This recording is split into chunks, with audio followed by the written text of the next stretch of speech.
In this video I'm going to show you how to do the printing with your Canon PIXMA TS705 printer using iPhone or any other device. Now the first step is to connect your printer with the Wi-Fi network and add the printer in your device.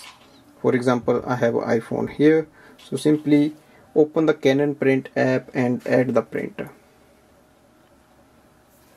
So once you add the printer, go to the document print section, select any document you want to print from here. Click on the next button and give the final command for the printing. Also open the paper output tray.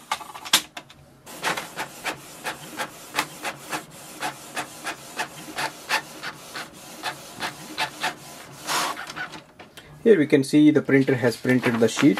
So this way we can do the wireless printing using this printer. Thanks for watching.